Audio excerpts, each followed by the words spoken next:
Before I had a baby, I thought parenting was easy peasy.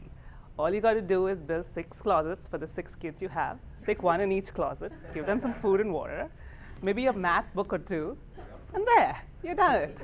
They grow up. That was till I had a child. 3 years ago, I had a child, and I haven't put her down till now. I mean, as yet. Well, not literally, figuratively. Parenting started benignly enough for me. I had the baby, I was breastfeeding, so everybody applauded my choice. And then it went downhill from there. You're sleeping with the baby? Have you ever heard of SIDS? The blankets will suffocate her. You'll roll over her and she'll die. You're still breastfeeding? She's 3 years old. She's still sleeping with you? She'll sleep with you till she's 20. She'll breastfeed till she's 20 and out of the house. Have you ever thought of your marriage? These were questions I got from my mother-in-law.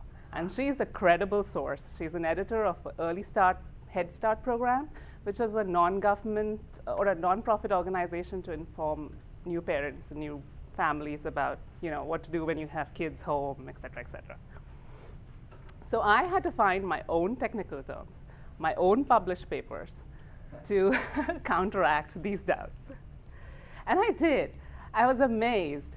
There's a coined term for this kind of parenting by anthropologists and Western medical practitioners. It's called attachment parenting. Have you guys heard of it?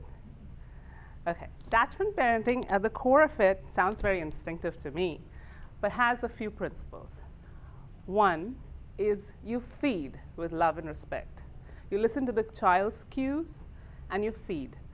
You breastfeed because that not only provides the best nutrition a child can get, but also an emotional support for the child.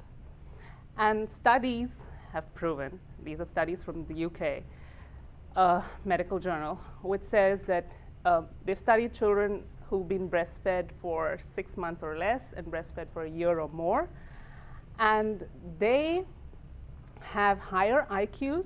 The children who have been breastfed for a year or more have higher IQs. They're less fractious in school, and they show less signs of stress when put in a stressful environment. So I continue breastfeeding. Respond with sensitivity. Children don't self-soothe. They need a calm and loving environment to learn to regulate their emotional upheavals, right? So when they cry, you pick them up, you cuddle them, right? And they have studies again to show that when children cry and they're not picked up, they have very high levels of cortisol, equivalent to what an adult experiences when they undergo stress, and they also have high blood pressure. Now, these are things that you don't want a child to experience, right? Especially an infant. Use a lot of touch. They like to be touched, to be held. That's why you massage infants, right? That's some of the things that you hear. You massage little infants. You baby wear. You put them in a little sling.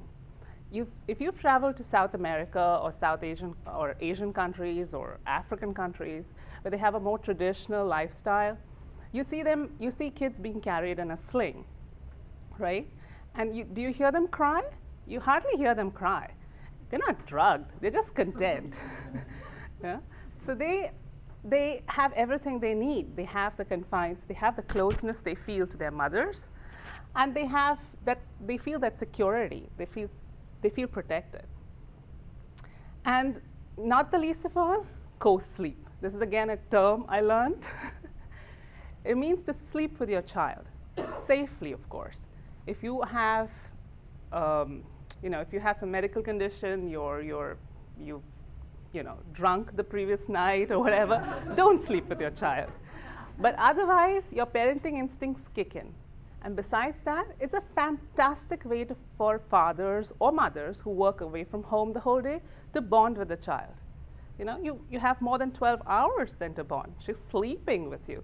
That's very sweet when I see my husband and my child sleep together. So all these things are difficult, from me being married, but happy, single, carefree, clubbing, person to go to a mothering phase, it's an extremely difficult transition. So have fun parenting. Don't stress out. Do what you can, and don't stress out. So these principles have been described in studies through anthropology by anthropologists and social scientists. Over the ages, they've described this is what human beings do. This is what human societies do when they bring up children.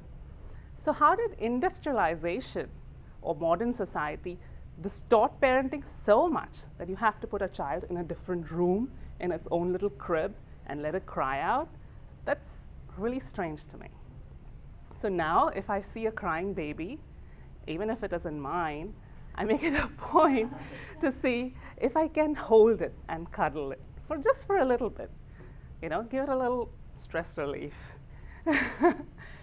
So I found my baby doesn't cry for reasons like I've been told, like she manipulates you, she just wants, she wants to see how she can control you.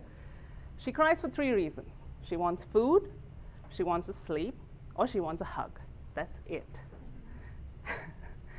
So, and I confess, the closet idea was horrible, wasn't it?